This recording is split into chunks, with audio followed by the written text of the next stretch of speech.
Bonjour à toutes et à tous. La honte, c'est le mot qui vient à l'esprit quand on parle de l'autisme en France, quand on pense au retard accumulé. Il n'y a pas de diagnostic, le diagnostic est très tardif. Les établissements qui accueillent les enfants autistes sont très peu nombreux. Quand on parle des adultes, il n'y a pratiquement aucune structure en France. Ce week-end se tenaient les journées de l'autisme pour sensibiliser le grand public à cette maladie, pour parler du diagnostic précoce. Mais nous, ce qui nous intéresse, c'est la prise en charge largement insuffisante en France. À chaque fois qu'on fait une émission sur ce thème, vous êtes très nombreux à appeler et à témoigner des témoignages bouleversants et ahurissants, on a envie de dire, quand on voit la situation dans laquelle se trouvent les parents d'enfants autistes aujourd'hui. On en parle avec Mamed Sajidi. Bonjour, vous êtes président de l'association La Voix de l'enfant autiste. Et puis nous attendons Marianne Monchamp, secrétaire d'État aux personnes handicapées, qui nous rejoindra dans un instant. Vous avez fait paraître un communiqué de presse il n'y a pas très longtemps. Vous dites 100 000 personnes atteintes d'autisme sont traitées comme au Moyen-Âge. La seule perspective, c'est comme au Moyen-Âge, la camisole chimique ou l'asile psychiatrique. Tout à fait. La France est quand même un pays, 5e puissance mondiale, instruit, civilisé, qui a assez de moyens pour s'occuper du problème de l'autisme. Ouais. Mais il le traite comme au Moyen-Âge. Et la raison, c'est que l'autisme est traité en psychiatrie en permanence. C'est-à-dire, les enfants, on les traite de fous, c'est la question. Donc on pose un diagnostic de psychose au lieu de poser un diagnostic d'autisme tel qu'il est reconnu par l'Organisation mondiale de la santé. Autant dire que la France, donc, qui fait partie de cette organisation, donc c'est une organisation de l'ONU, et il adepte ces classifications, mais il a ses propres classifications qui sont franco-françaises. Donc ces classifications sont le problème fondamental de l'autisme en France. Donc c'est déjà un problème pas de diagnostic, mais de façon d'appréhender la maladie, c'est ça? Non. En fait, en France, il y a un faux et mauvais diagnostic qui est contre le véritable diagnostic de l'autisme. C'est-à-dire, un psychiatre aujourd'hui, comme pédopsychiatre en France, il a le droit, c'est d'où vient la responsabilité de poser un diagnostic de psychose au lieu de dire que c'est un autiste. D'où la maltraitance des mères qui culpabilisaient, par exemple, que ça venait d'eux, s'il y a un choc psychologique, il est dû à la mère. Ça, c'était la théorie de Bruno Bettelheim dans les années 50. C'est toujours aujourd'hui. C'est toujours aussi aujourd'hui. Alors que dans d'autres pays, il y a d'autres hypothèses, mais c'est en train de bouger un petit peu quand même, non? On ne va pas dire que c'est dans d'autres pays. Il y a dans d'autres pays, il y a des autistes. En France, il n'y a pas d'autistes. C'est-à-dire les autistes français ne sont pas considérés comme les autistes dans le monde. Ça, c'est la réalité. Pourquoi? Parce que la psychiatrie française pose son propre diagnostic qui est contre l'autisme, que je dirais international. Donc, à partir de là, il y a toute la filière de prise en charge qui est défaussée. On ne peut pas structurer des prises en charge adaptées à l'autisme parce que la filière est d'abord psychodynamique. Si on met une psychose, donc il faudrait quand même un travail psychique. Or, l'autisme n'est pas une fatalité. D'abord, ça, c'est une priorité. C'est une maladie neurobiologique et elle n'est surtout pas une maladie psychique. Enfin, encore une fois, c'est contre ce que vous dites et discutez. Il y a des psychiatres qui pensent que c'est une maladie psychique. En France. En France. Uniquement en France. Donc quand vous dites que les autistes sont traités comme au Moyen-Âge, pourquoi vous dites ça? Je dis ça parce je précise que vous êtes le papa d'un petit enfant autiste, donc vous savez de quoi vous parlez. Qui a subi toutes les conséquences de cette, ce que j'appelle aujourd'hui une maltraitance sanitaire automatisée, qui a subi tout ça pendant 10 ans, jusqu'à ce que je découvre tout simplement par Internet comment les comportements de mon fils étaient des comportements d'autiste et non de psychotique. Et à partir de là, j'ai mis quand même 2 ans à mettre au point tout le nécessaire pour ne pas être encore berné. Comme je dis, berné par les professionnels. J'ai travaillé pour comprendre ce que c'était que l'autisme par observation. Et maintenant, ça fait 2 ans que je travaille avec mon enfant. Il est entouré de personnes compétentes. C'est des jeunes psychologues dynamiques, diplômés en France, non reconnus par l'État, pour qu'aujourd'hui, il lit, il écrit, il est autonome, et on en est à l'instruction. Je ne sais pas si vous pouvez voir ce que ça fait pour un enfant autiste. C'est-à-dire aujourd'hui, il a eu, à l'âge de 14 ans, il a un niveau qu'il aurait pu avoir à l'âge de 6 ans. Donc moi, j'ai 8 ans de retard avec un gâchis terrible qui a créé des troubles du comportement graves qu'il m'a fallu 9 mois avec lui à la maison pour les rétablir. Mais là, c'est un problème de diagnostic chez vous, ce qui s'est passé pour vous.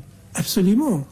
Il y a 3 jours dans l'association, je reçois une maman dont le fils qui a le même âge que le mien, qui s'appelle Henrik, qui est dans un hôpital de jour, pas de diagnostic.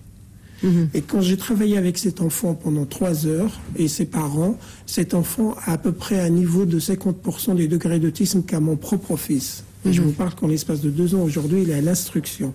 Comment se fait-il que ces enfants qui sont donc dans des institutions publiques et qui ne portent pas de diagnostic, j'ai fait donc demander par les parents le dossier médical de l'enfant, puisque les parents y ont droit aujourd'hui. Ils ont envoyé une lettre recommandée et reçoivent un dossier vide. Ça fait quand même 8 ans que l'enfant est au sein de cet hôpital. Marianne Monchamp, bonjour. Vous venez de nous rejoindre, le secrétaire d'État aux personnes handicapées. Donc l'autisme, Monsieur Sajidi dit que les personnes atteintes d'autisme en France sont traitées comme au Moyen-Âge. Est-ce qu'on a un retard considérable dans le traitement, dans la prise en charge, dans le diagnostic? Oui, on a un retard très important et je crois que l'action du gouvernement, si vous voulez, a été de le pointer et de prendre des mesures pour que, à la fois, on rattrape le retard quantitatif qui est celui de la France, mais également on aille dans le sens que vous pointez avec votre témoignage.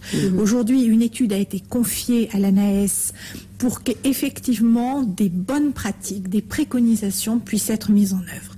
Car il est tout à fait important que l'autisme apparaisse bien dans son, dans sa perception cognitive. C'est pour cela que la loi du 11 février le définit dans le champ du handicap cognitif. Pendant des années, on a un peu assisté, je dois dire, à des querelles d'experts. Qui n'ont pas conduit à une amélioration de la prise en charge. Et tout le rôle de l'État et l'action du gouvernement est de faire en sorte que nous soyons plus justes, plus précis, plus souples. Je compte beaucoup sur ces préconisations qui vont nous être remises très très prochainement, dès le mois de juin, car nous allons pouvoir poser un diagnostic précoce. C'est un enjeu décisif pour une prise en charge de qualité. Alors Madame Fiorina, je vous laisse réagir après. Madame Fiorina nous appelle de l'Isère, bonjour. Oui, bonjour Madame. On vous écoute. Oui, alors voilà, moi je suis très très intéressée d'entendre ce que j'entends parce que c'est vrai que c'est ce que nous on a vécu avec notre fils depuis le début. Par rapport à ce que vivent tous les parents, c'est-à-dire que c'est la galère. Nous, on a eu dépensé entre 5 et 6 000 francs par mois pour trouver des solutions. On s'est battu, mais à l'époque, on n'était pas du tout aidés. Et moi, ce que je trouve dommage, bon, personnellement, j'ai envie d'avoir confiance en ce nouveau ministre, mais ça fait 30 ans qu'on entend, 20 ans en tout cas, qu'on entend toujours les mêmes choses. Et mon fils, ça fait plus de 10 ans, comme beaucoup d'autres, qui crèvent dans les hôpitaux psychiatriques. Quand il revient à Saint-Égrève, dans la région, il est drogué à mort. Il est enfermé dans une chambre toute la journée. Il ne voit pratiquement personne. Une fois, on l'a retrouvé avec un œil au beurre noir. Un infirmier a craqué parce que mon fils, il avait levé la main dessus. C'est un autiste qui peut avoir des moments de violence. Quand il repart à Sarreguemines, l'équipe fait ce qu'elle peut, malgré qu'ils disent que c'est un désastre qu'il soit dans cet hôpital. Il tape pratiquement plus, enfin beaucoup moins par rapport à Saint-Égrève, où c'est plusieurs fois par jour. Et moi, je trouve que c'est un drame. Moi, je me suis réjouie quand Sandrine Bonner a trouvé une solution en 8 jours parce qu'elle connaissait quelqu'un de bien placé au gouvernement, pour ne pas le citer, monsieur, Mitterrand, je me souviens plus, oui, Mitterrand. Bon, je pense que cette femme qui a apparemment un grand cœur, parce que bon, on apprécie la personne, a quand même, je veux dire, elle a souffert elle aussi de cette sœur autiste. Comme moi dans ma famille, toute la famille, tous les jours on se demandait si on allait pouvoir se relever le lendemain matin. Tous les jours, il fallait lutter, il fallait aider cet enfant à grandir en essayant d'aider les autres à faire des projets de vie.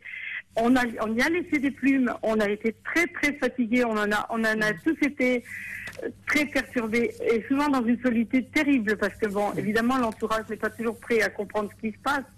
Il faut savoir que c'est un drame familial qu'on vit. Nous, on n'a pas de psychologues qui viennent régulièrement voir comment on vit, comme dans les endroits où il y a des catastrophes et il faut soutenir les gens. Nous, on est seuls à l'horreur. Ouais. Et moi, je dis que c'est pas possible. Je connais une dame qui se bat depuis 20 ans pour essayer de créer son établissement et c'est constamment il y a toujours des choses qui vont pas. Enfin bon. Ouais. Mais merci de votre témoignage qui est, comme tout ce que je disais en début d'émission, à chaque fois que vous appelez, vous, parents, pour témoigner, c'est des choses insupportables à entendre. Cette mère qui dit mon enfant crève dans un hôpital. Ouais. Non, c'est terrible, si vous voulez. Alors qu'on sait qu'aujourd'hui, quand la prise en charge correspond bien au syndrome autistique de l'enfant ou de la personne, même les comportements violents ou de réactions violentes disparaissent. Pas forcément totalement, c'est une action longue et complexe, mais on sait qu'on améliore très grandement la vie quotidienne de la personne atteinte de syndrome autistique. Qu'est-ce que vous pouvez répondre aux parents qui aujourd'hui ont des enfants qui crèvent, qui sont sous Ce que je réponds, c'est que le gouvernement a deux actions. Créer des places en appuyant sur l'accélérateur. Nous créons des places 2 fois plus vite que ce qui était initialement prévu. Je veux simplement expliquer que créer une place, ça n'est pas simplement tourner une clé de contact, c'est recruter des personnels, créer un environnement propice, parce qu'on ne peut pas aujourd'hui mettre une personne atteinte de troubles autistiques dans un environnement qui n'est pas fait pour lui. Il faut du sur-mesure. Eh bien, c'est ce qui se passe, faute de mieux. Et ce retard français, nous devons le rattraper. C'est vrai que ça n'est pas digne. Moi, je dois quand même vous avouer que quand j'ai pris ce dossier, je suis quand même un peu tombée des nues. D'observer le retard qui s'était accumulé depuis des années. Ça n'est pas digne de notre pays. Ça, c'est la première chose. Mais la deuxième chose, c'est qu'il faut que la culture générale sur l'autisme dans notre pays, elle s'améliore. Il va y avoir, dès que nous aurons ces préconisations, une immense campagne de communication pour les professionnels. Aujourd'hui, un médecin généraliste, parfois même un pédiatre, ne sait pas poser un premier niveau de diagnostic sur un enfant atteint de syndrome autistique. C'est quand même quelque chose de troublant. Donc il faut gagner du temps là-dessus. Et deuxièmement, il faut que le grand public grandissent là aussi en culture générale sur ce sujet pour qu'on évite la stigmatisation. Bien sûr, mais indépendamment de la stigmatisation, on ne les voit même pas. Je veux dire, quand il est dans un hôpital psychiatrique enfermé. Il y a aujourd'hui des possibilités de scolarisation pour ceux qui sont atteints de troubles plus légers. Ça aussi, c'est un enjeu. Parce que les places sur le bord de la route, à côté, ce sont des solutions que parfois il faut préconiser.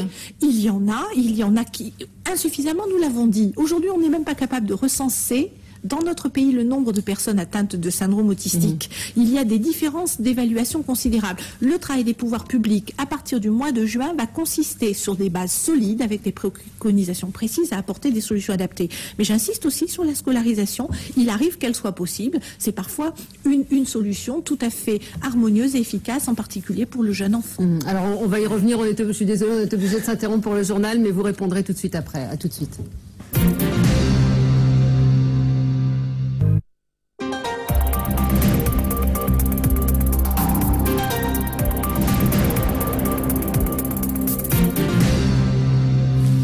Des diagnostics tardifs, des établissements pour enfants autistes surchargés, des structures pour adultes quasiment inexistantes. La prise en charge des autistes en France a accumulé un retard dramatique. On en parle aujourd'hui avec vos témoignages très très nombreux et accablant, bouleversant, 01 41 41 43 00. On en parle avec Marianne Monchamp, secrétaire d'État aux personnes handicapées, et Mamed Sajidi, président de l'association La Voix de l'enfant autiste. Et au téléphone, pendant la coupure, pendant le journal, on a un appel de Francis Perrin, que vous connaissez bien, puisqu'il paraît de votre association. Francis Perrin, bonjour. Oui, bonjour. Vous avez appelé spontanément pour témoigner? Eh bien oui, puisque j'ai mon fils Louis qui a 3 ans et qui est autiste, et avec mon épouse, on a donc été, au départ, était complètement un petit peu manipulé et traîné un petit peu n'importe où par des pédopsychiatres, fait qu'ils n'osaient pas prononcer le mot, parce que le mot n'a jamais été prononcé, d'autiste. Et un diagnostic donc qu'on a fait nous-mêmes. Et quand j'ai rencontré après Sajidi, eh bien j'ai été donc le voir, et on a opté pour cette méthode éducative qui est l'ABA, et dont Louis bénéficie, qu'il est en train. Oui, il est en train. Et depuis 3 mois qu'il a cette méthode, il a fait des progrès immenses, énormes. Enfin, je veux dire, et c'est une méthode qui fait qu'il y a une réussite dans le monde entier, et en France, elle n'est pas reconnue. Et ça, c'est tout de même aberrant. Et nous, on a la chance, lui a la chance, et nous avons la chance de pouvoir financièrement y pallier, parce que rien n'est pris en charge, bien entendu. Et Et moi, je veux me battre pour que des gens aient cette méthode et que, parce qu'il fait des progrès, mais immenses. On le voit de jour en jour et les gens qui viennent, là, les jeunes psychologues sont des gens extraordinaires parce que c'est une méthode, éducative, c'est-à-dire avec le langage, la communication, l'envie d'apprendre. Il va rentrer à l'école au mois de septembre avec des thérapeutes qui l'accompagnent. Il y a quelqu'un qui l'accompagne. Et ça c'est formidable parce qu'il va pouvoir, mais il faut que ce soit absolument, il faut on est en France, on est les seuls dans le pays du monde entier à ne pas accepter cette méthode. Et ça, je ne comprends pas ça. Mais vous, le diagnostic a été long aussi. Vous avez rencontré les mêmes problèmes que M. Sajidi au départ? Oui, parce que on a vu les pédopsychiatres et tout, ils ont jamais prononcé le mot, jamais prononcé le mot. Est-ce que vous vous rendez compte, ça? Je veux dire, c'est terrible. Ils ont mis la faute, bien sûr, sur les parents et la mère en particulier. Alors ça a été.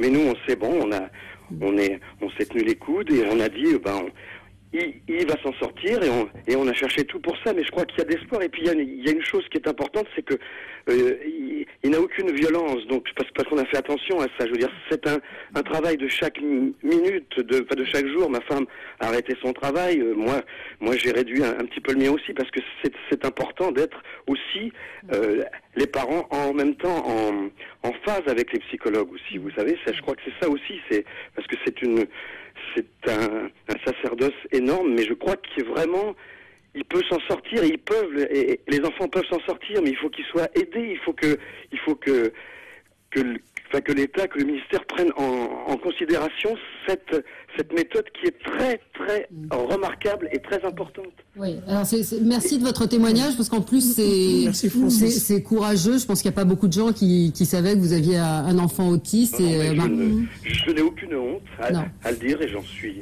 Mais je pense qu'il s'en sortira, et je veux que les autres enfants aient les moyens de s'en sortir, et que les parents sortent de cet enfer qu'ils peuvent vivre, et je les comprends. Mais nous, on a la chance, et je vous dis, il est heureux, et ça c'est très important, parce qu'il faut qu'il soit heureux, quoi. Il ne faut pas qu'il soit enfermé, il ne faut pas qu'il soit rejeté de la société. Oui, et enfermé et classé, ce que disait M. Sajidi au début, dans cette catégorie de psychotique, de psychiatrie. Mais c'est vrai que on a dit qu'on n'allait pas... attendez, peut-être une réaction de M. Sajidi. Il faut que je réponde à plusieurs points. Juste pour le cas de Francis, donc nous on se connaît parce que je suis directeur de scène du Théâtre des Variétés. On a déjà travaillé ensemble, et un jour je faxe mes documents comme je le fais avec tous les gens que je connais dans le milieu, et il m'appelle après pour m'annoncer qu'il a son fils qui est atteint d'autisme. Déjà, j'en reçois aussi un choc. Ouais. Et quand on en parlait, je découvre justement, je ne citerai pas de nom, que les gens qu'il avait vus, lui et sa femme, qui l'ont fait même sortir du bureau pour ne pas donner le diagnostic, puisque eux l'ont posé. On pense que notre enfant est atteint d'autisme. Ils leur disent non. Ces personnes mêmes sont aujourd'hui qui siègent dans tous les comités en France sur l'autisme. Ça, c'est le fond des problèmes. Je reviens. Donc, le fils de Francis, qui a 3 ans, et le mien, qui a 14 ans, vont être suivis sur une expérimentation de 3 ans par l'application de l'ABA. L'ABA, c'est l'analyse appliquée du comportement. J'ai découvert moi-même, par constat d'un travail sur le comportement violent, et je voudrais parler du mot violence quand même, qui a une étiquette sur les autistes, violent. J'ai découvert seul, par ma propre expérimentation, comment je dois faire avec un enfant autiste aussi violent. Ouais. Et quand je commence à travailler, parce que je fais quand même 7 conférences par an en France, je découvre que cette méthode existe depuis 40 ans aux États-Unis. Pourquoi l'information ne passe pas là-dessus? Et plus, à l'université de Lille 3, on forme des psychologues. Tous les 2 ans, il y a 20 psychologues qui sortent formés à l'analyse appliquée du comportement. Non reconnus, personne ne veut l'entendre, n'est pas suivi. Exemple, malgré les aides, je ne suis qu'un salarié, je paye 2 000 € par mois pour 3 thérapeutes pour 16 heures par semaine. Il m'en faut 40. Ouais. Donc, et attendez, et comme dit Francis, c'est des enfants qui ont de la chance aujourd'hui d'avoir ça. Personne ne l'a. Donc ça, c'est un programme d'une unité qui s'appelle Futuro School, dans laquelle l'association, dans son action, je ne voudrais pas parler de l'association, mais va développer en France. On va le développer et on veut de l'aide. Alors, vous avez répondu sur des querelles d'experts. Non, je peux vous répondre. Il y a deux problèmes. Excusez-moi, il faut que je réponde. Il est important quand même de dire que les pouvoirs publics ne peuvent pas assurer la promotion d'une méthode par rapport à d'autres.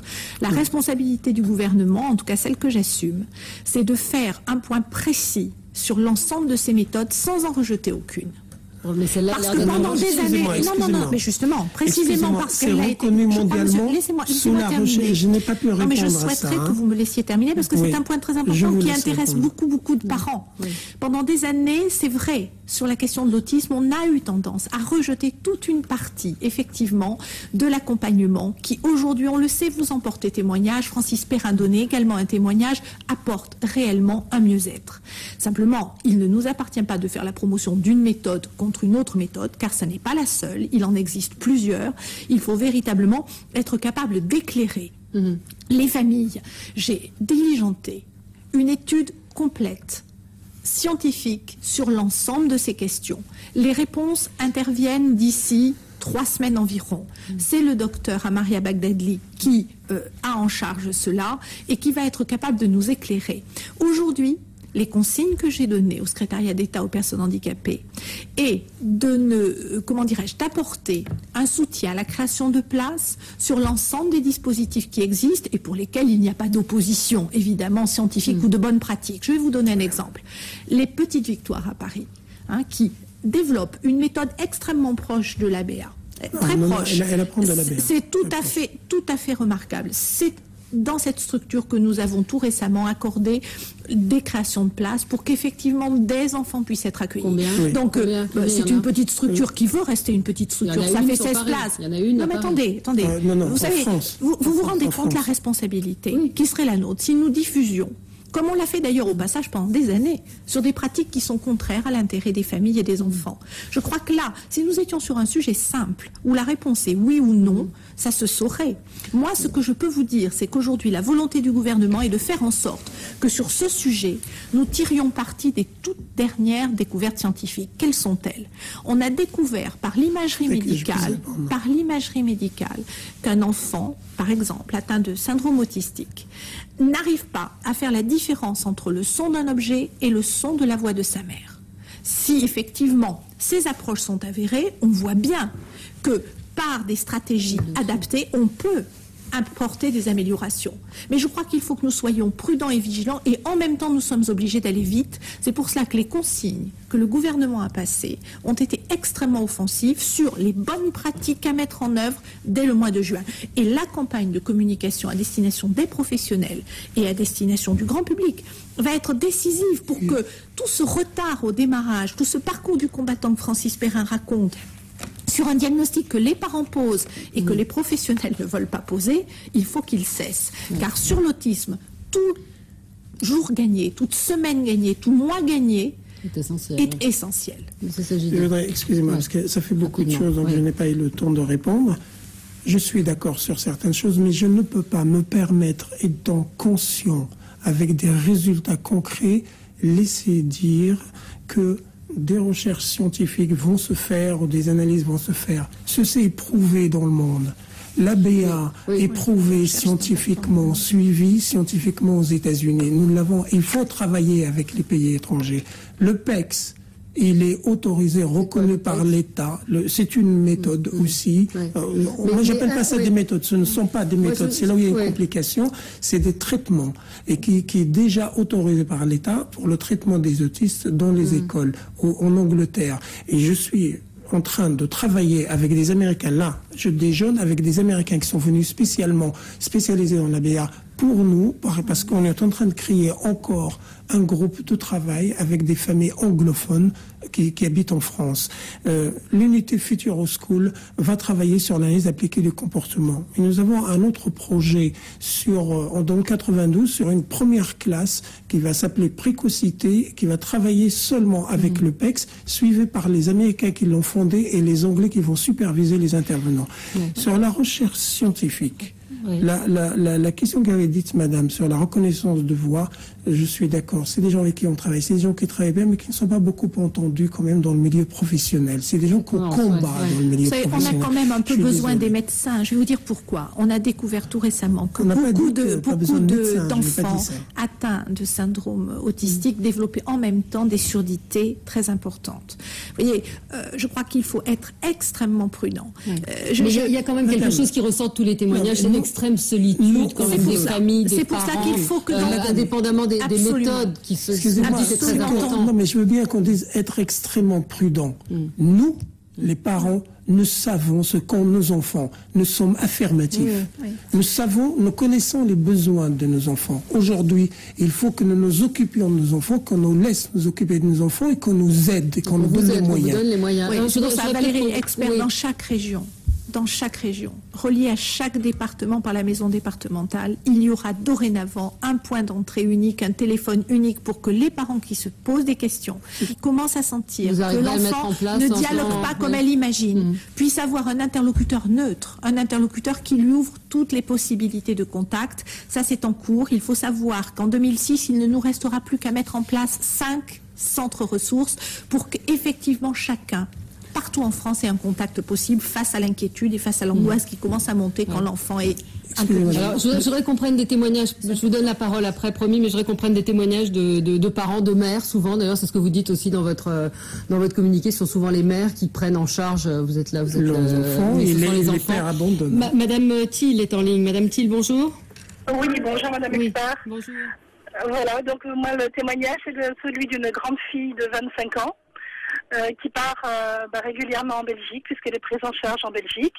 Là, je suis dans la voiture, je viens de l'accompagner à l'aéroport, voilà. Parce qu'il n'y a pas de solution en France pour votre fille. Il y a des solutions en France, mais nous avons eu la chance, quand elle était jeune, de rentrer dans un établissement à Paris qui s'appelle Notre École, c'est l'association Aidera, qui lui avait offert une méthode éducative qui lui a parfaitement convenu, qui lui a fait faire d'énormes progrès, et nous ne voulions pas reprendre un établissement qui lui offre simplement une garderie. Nous voulions vraiment une prise en charge. Le seul établissement que nous avons rencontré qui offrait ce genre de possibilités était vraiment trop loin du domicile puisqu'il se trouvait dans les Pyrénées. Donc la solution, ça a été la Belgique, puisque Notre École fonctionnait déjà avec cet établissement de Belgique. Et nous avons vraiment une chance énorme d'avoir trouvé cet établissement qui correspond complètement à ce que nous souhaitions. Mais il y a plusieurs témoignages qui vont dans le sens sur la Belgique. Quand même loin de chez eux. Sur la Belgique, parce qu'on peut pas tout soulever. J'aimerais faire une proposition à Madame la Ministre de régler le problème de l'autisme. Parce que moi, je veux m'en occuper, je vais m'en occuper. Vous pensez qu'on peut le régler comme ça, avec tout ce retard accumulé? Madame, nous pouvons le régler. Nous ne sommes pas entendus. Beaucoup d'intérêt, beaucoup d'exploitation du sujet. Nous ne sommes pas entendus. Excusez-moi, je réponds juste à cette dame. J'ai une terrible honte que la France ne peut pas accueillir ses enfants. J'ai des enfants de 6 ans, de 5 ans, de 7 ans qui sont en Belgique. Et vous avez reçu nos lettres sur un petit Marvin. J'ai pas pu accepter qu'une CDES, commission dont le rôle est de savoir quel est le handicap de l'enfant, le taux d'incapacité, et l'orienter vers sa scolarisation comme vers une prise en charge. Non seulement cette femme a été laissée par son mari, ce qui est le cas de 60% des familles, et cet enfant qui a 6 ans se trouvait en Belgique, la CDS n'a pu que lui couper ses droits d'allocation, précarité en plus. Cet enfant, puisque la mère n'a pas de moyens, ne pouvait pas payer le taxi qui son fils en Belgique. Oui, sur le dossier. Excusez-moi, je finis le témoignage sur un enfant parce que c'est important. Il y a des internats dans lesquels les parents sont obligés, l'école est gratuite quand même, et les internats ne sont même pas contrôlés ni surveillés. Cet enfant, dès qu'il débarque en Belgique, il a la diarrhée immédiate. Aujourd'hui, on essaye de le ramener ici. Impossible. Moi, j'aimerais revenir quand même 2 secondes sur cela, sur le dossier de cet enfant. Un certain nombre de dysfonctionnements que nous sommes en train de régler, de manière générale. J'ai pris évidemment tout de suite contact avec mon homologue belge pour que nous puissions à la fois conforter la situation des personnes qui y sont. Car, attention, quand une personne a été, je dirais, accueillie dans un établissement, qu'elle y est bien, ça n'est pas parce qu'on fait du dogmatisme qu'il faut imaginer brusquement la déraciner. Elle a besoin de son cadre et il faut protéger les personnes qui effectivement sont accueillies en Belgique et qui y sont bien et qui entendent y rester. C'est ce que je suis en train de mettre en place avec mon homologue belge. Est-ce que c'est bien normal? C'est la question que posent les parents. Est-ce que c'est bien normal qu'on soit obligé d'aller en Belgique? Ce qui n'est pas normal, c'est que pendant 30 ans dans notre pays, nous ayons accumulé des retards sur tous les plans en matière de handicap. Le gouvernement, à marche forcée, à grand coup de budget, à grand coup de volonté politique, est en train de rattraper ce retard. Simplement, si vous permettez, il y a une exigence de qualité de la prise en charge. C'est ce que je veux garantir aux personnes qui nous écoutent. Qui se sentent très seules. Qui se sentent seules. C'est la raison pour laquelle nous mettons en place système d'information, point d'entrée, guichet unique et création de places en ménageant la qualité. C'est l'engagement que le gouvernement prend sur la question de l'autisme. Je voulais montrer le phosphore de ce mois-ci, qui est une initiative assez inattendue et remarquable, de mettre à la une enfant trisomique et de faire parler 5 jeunes handicapés. Pardon à Béatrice Toulon, la rédactrice en chef, je n'ai pas pu prendre. Et puis il y a le petit quotidien aussi des classes accueil des enfants handicapés qui a été distribué dans toutes les classes de CP. Donc ça bouge un petit peu. Je voulais juste proposer à Madame la Ministre qu'aujourd'hui l'association Léa Porcemi regroupe un groupe de travail pour régler le problème des parents, de la reconnaissance des parents. Je pense que vous arriverez à vous rencontrer. C'est terminé. Je pense qu'il nous faudrait beaucoup plus de temps pour parler de ce problème. Merci à tous les deux. Tout de suite le journal.